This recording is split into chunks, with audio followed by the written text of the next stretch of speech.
Okay, so like Glenn said, we're going to start off with just the user experience. This applies to everyone who interfaces with the software, regardless of your industry or the type of product you make.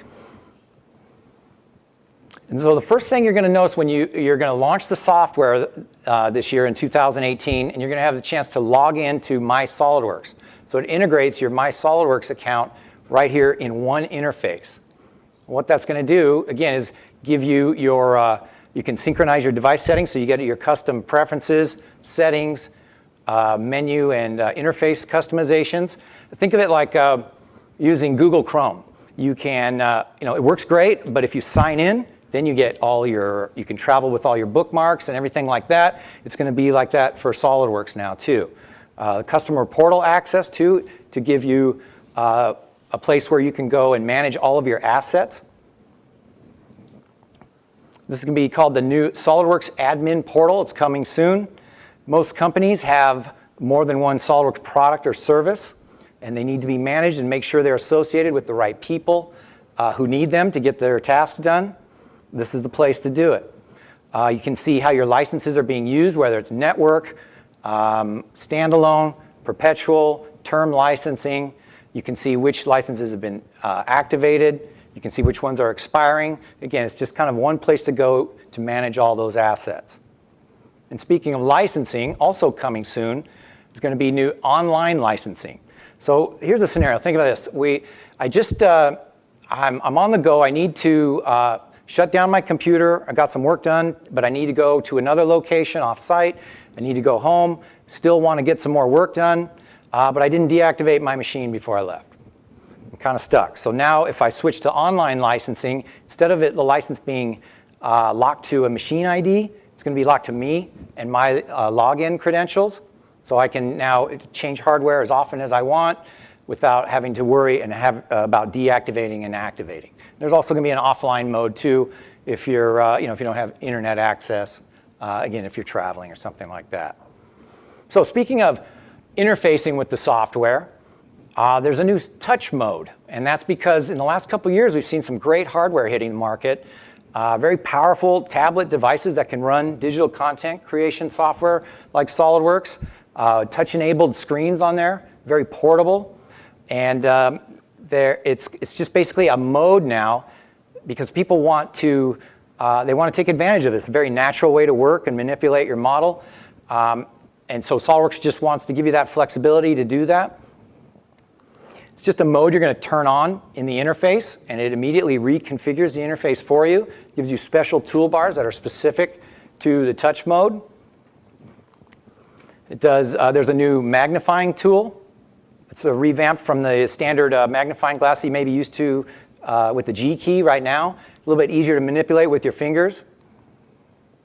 And also you're going to see smart resizing and scaling and spacing of the icons in your mouse gesture wheel, your context toolbars, your breadcrumbs, things like that, to make them very easy to manipulate with your fingers.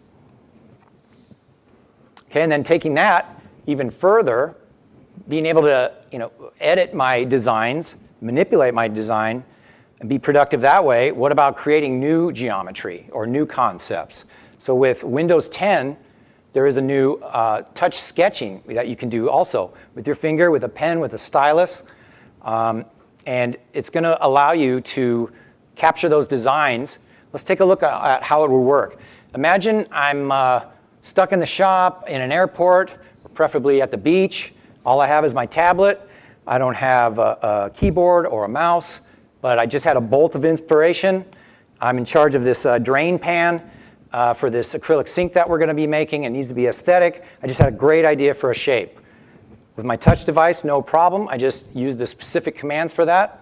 It's going to act like a lot of artistic programs now do, where I can select a color and a line width. And then you can see my rough stroke there is converted to a nice smooth shape, like an arc or a line. And in this mode, this is called auto shape, where it's just conceptual art right now. And we can also, we can see this would be great for just markup too. And what we can also do, though, in another mode is have it convert directly to SolidWorks sketch entities. Again, you can see it going to the lines and arcs, All I have to do is get close. I get a perfect circle, no problem. And again, these are real sketch entities, so I can drag them around. I can lock them down and add relations, dimensions.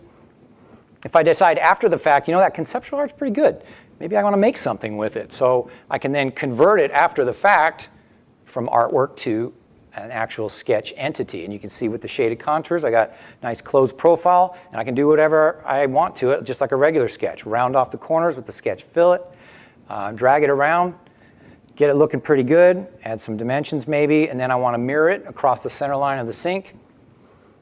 And then I can actually build some geometry with it. Now, again, it may need some refinement, but at least I was able to capture something the moment that idea hit me, rather than waiting until tomorrow I can get in front of my machine, and I can't remember what my great idea was. So again, they're just trying to give you that more flexibility to work the way you want with different types of devices when you're on the go. Okay, remember it's for Windows 10 touch-enabled devices there. All right, so let's get to the fun stuff now. Let's jump into the software. And let's talk about how they've improved the interface and how you interact with your model in the software here. You're going to see a new welcome screen that gives you all your resources to get started. There's a great new open progress indicator to tell you what SolidWorks is working on rather than making you guess. There's great new enhancements to the interface as usual. So let's take a look here. All right, so we jump in, and you're going to be greeted with this welcome screen now. This is your one-stop shop to get started on your day, to do whatever you need to do to start working. We can create new documents here, no problem. We can browse recent documents that we may have been working on, recent locations maybe, project folders, something like that. Some great online resources from SolidWorks. The Learn tab is going to have samples and tutorials. So if I'm working on improving my skills in a certain area like sheet metal, I've just never had to use it before, but now I got a job where I need to. It's all here, nice and handy, as well as, again, more educational resources and certification type things online. So it's all there in one place. So you can kind of see the theme, trying to put everything you need right here in one interface so you're not bouncing around as much. All right, so let's open this assembly. Again, just see what some changes in working with our model. We're going to be met with this new open progress indicator, and you can see that it's telling you how many components it's going to open, which one it's working on right now, how much time has elapsed. It gives you an idea of how much time you can expect it's going to take based on the last time you opened it. You can see that there. And then it goes through those three phases of opening, updating the assembly, and then updating the graphics. It's a lot better than the standard Windows progress bar, which was optimistic, shall we say, and kind of vague. You're just kind of wondering, it's just nice to know what it's doing. And if it's hanging up or slowing down, you'll know where that's happening. So again, speaking on performance, the new performance evaluation report here has been built out quite a bit from last year, where it gives you a deeper insight into the performance indicators like graphics triangles. Again, these are things that can adversely affect your performance. You get a nice bar graph here, so it's extremely easy to see who the worst offenders are right off the bat, rather than going part by part in my assembly. Okay, so that at least helps me identify the part. Maybe I need to dial that slider down, the image quality down a little bit. At least it's telling me what it's doing. Okay, and right from here, I have a link. We can take these same performance metrics, and then we can use those with the assembly visualization tool to paint the assembly. So now I get a very visual indication, again, of those worst offenders.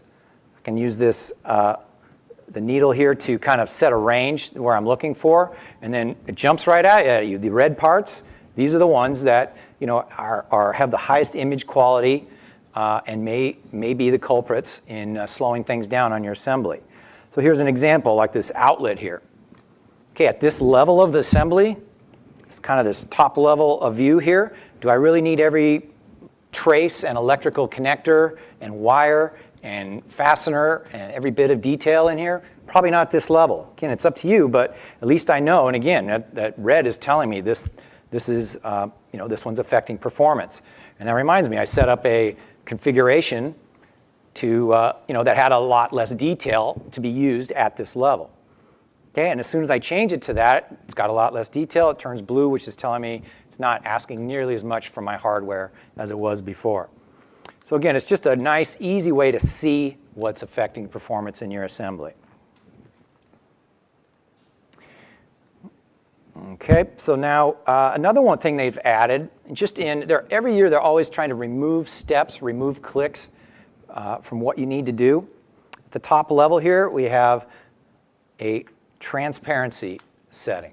It's just a mode like hidden lines removed, something like that, just on or off. But now, regardless of the transparency settings of individual subassemblies, which was the only way you could control it before, so if I wanted to do this, I had to go all the way down the list and set all of them to that, or create a bunch of display states and activate them. It's just more work. All I want to see is my assembly fully transparent. So I can really get some good insight as to what's going on inside my assembly now. And it's just a single click. That's the whole idea. Okay, let's look at folders. These are a great way, these have been around a couple years now, great way to logically organize your feature manager as your designs get more complex, larger. The feature manager starts to get really long, and there's lots of scrolling to be done. So this is just a logical way to organize things without affecting the actual, creating extra sub-assemblies which don't really exist or affecting the structure of your assembly. So they've been improved this year, though, just like everything SolidWorks does. They introduce something, and then they make it better the next year. They add more to it, make it easier to use. So we'll take this locker here, and we're going to hide it. Okay, and then over here in the shower, let's say we'll suppress that one. All right, and now let's zoom in there and see what's going on. So you can see it color codes those folders now. So the blue and white tells me there are hidden components at the top level in that folder. Blue and gray tells me there's a suppressed component in there also. What about if there's one of each? No problem. We'll hide another part in here, and you can see that scheme gives you all three colors to tell you there's at least one suppressed and hidden component in there. And so the idea is now if I need to identify, I'm looking for that one component I suppressed because I need to turn it back on, something like that. Well, it's pretty easy to see what folder it's not in now, so I don't have to go open every folder looking for it. Okay, that's really handy, and again, it just reduces my workload, gives me more information at a glance. All right, mouse gestures. Is anyone using these things? You have got to use these things. Okay? I can't live without them now. Just a quick flick of the wrist, I can invoke really commonly used commands. It's like a muscle memory or instinct at this. I don't even think of what command. It's just a right flick the wrist that way. I get that command I'm looking for. And so again, it's been out a couple years. They've made them even better this year. Let's take a look at what we can do with those now. First of all, setting them up. That took a little doing, but once they were gone, they were beautiful. It used to be kind of a table with columns for all four modes, and you had to go in for every single, there was a cell for every command in SolidWorks, and then in there was a drop down to pick an arrow to tell what direction you wanted to go to invoke that command. Now you just get a visual indication exactly what they look like, all four modes at the same time, without having to have that type of document open in order to do it. And now we can just drag, just like we would expect, intuitively drag right from the list, drop it on the wheel, go from one to any mode. I can even do things, again, I would think, I'd like to, this one, I'd like that on another mode. Well, in Windows, I can control drag stuff. Well, what do you know? You can do that here, too. So copy from one mode to another, all kinds of ways to just, setting them up is so much easier now. And then because they're getting so popular, hey, let's let people have even more commands in there. So you can go up to 12 now and get more of those commonly used commands at your fingertips. And we can also print a handy guide that looks just like that. So as you're learning to use them, you got a nice reference there on your desk.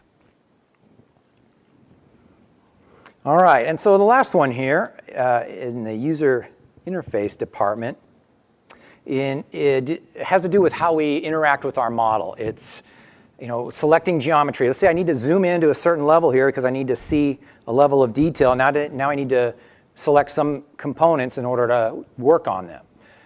So I'd like to drag a window select, but as soon as I click, that's telling SolidWorks you just selected that component.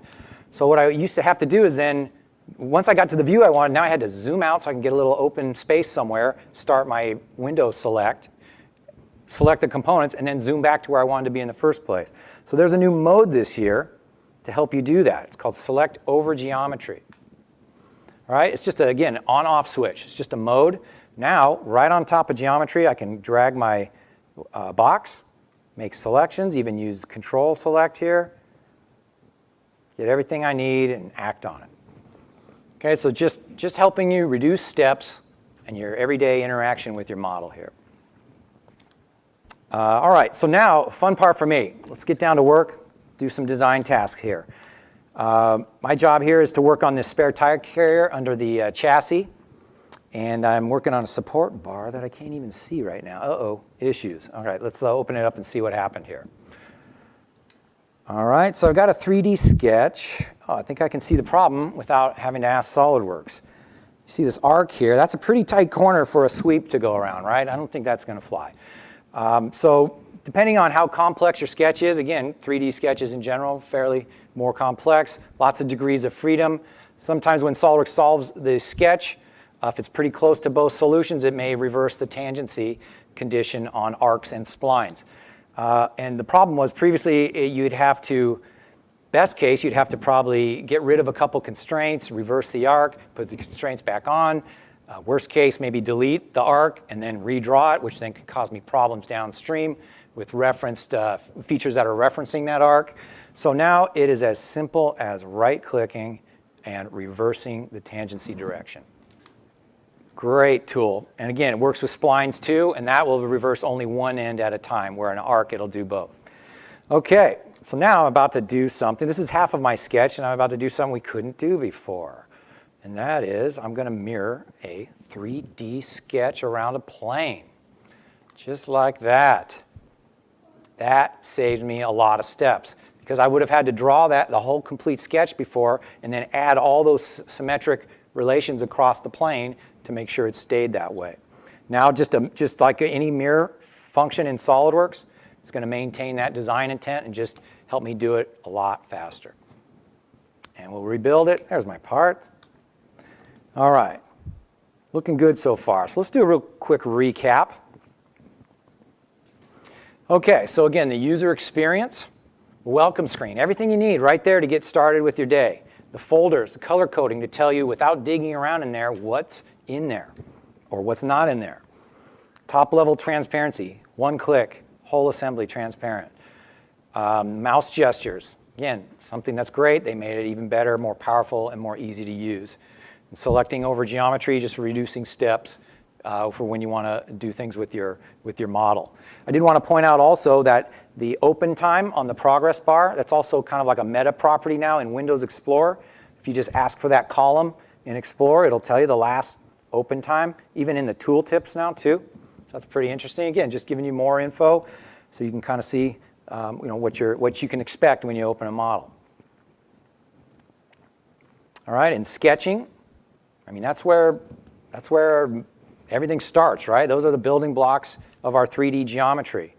After 26 years, they're still improving their sketcher. I love that. Making it easier to do more complex things with less work. Reversing tangency with a simple right click. Mirroring 3D sketches. You can mirror 2D sketches around planes now too. Again, saving you that step. If you don't want to draw the center line, if you got a plane right where you need it, just use it.